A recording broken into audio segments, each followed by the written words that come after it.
নমস্কার। আমার আজকের নিবেদন কবিগুরু রবীন্দ্রনাথ ঠাকুরের রচিত জন্মান্তর। আমি ছেড়েই দিতে রাজি আছি সুসভ্যতার আলো। আমি চাই না হতে নববঙ্গ, নব যুগের চালক। আমি নাই বা গেলেন বিলাত, নাই বা পেলেন রাজার খিলাত। যদি পরজন্মে পাইরে হতে ব্রজে রাখাল বালক, তবে নিবিয়ে দেব নিজের ঘরে সুসভ্যতার আলোক।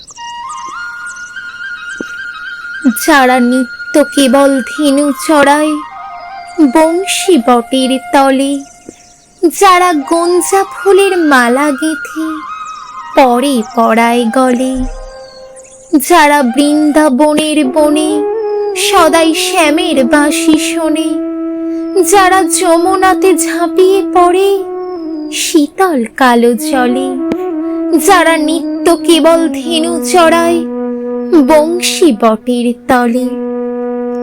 ওরে বিহান হলো, জাগরে ভাই, ডাকে পরস্পরে।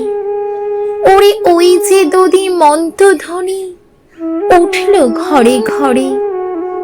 হ্যারো মাঠের পথে ধেনু চলে উড়িয়ে গোখর রেণু। হ্যারো আঙিনাতে ব্রজের বধূ দুগ্ধ দহন করে। ওরে বিহান হলো, জাগরে ভাই, ডাকে পরস্পরে। ওরে সাঙন মেঘের ছায়া পড়ে কালো তমাল মূলে। ওরে এপার ওপার আধার হলো কালিন্দের কোলে। ঘাটে গোপাঙ্গনা ডরে কাপে খেয়া তরির পরে। হ্যারো কুঞ্জ বনে নাচে ময়ূর কলাপ খানি তুলে।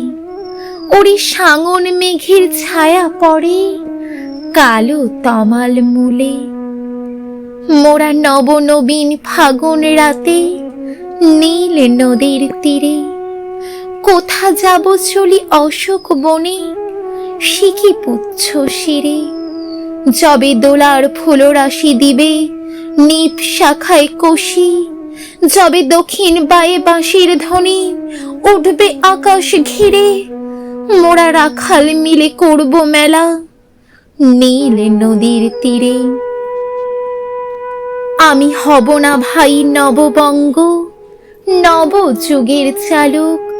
আমি জ্বালাবো না আধার দেশে সুসভ্যতার আলোক। যদি ননি ছানার গায়ে কোথাও অশোক নিপের ছায়ে, আমি কোনো জন্মে পারি হতে ব্রজের গোপ বালক। তবে চাই না হতে নববঙ্গ, নব যুগের চালক।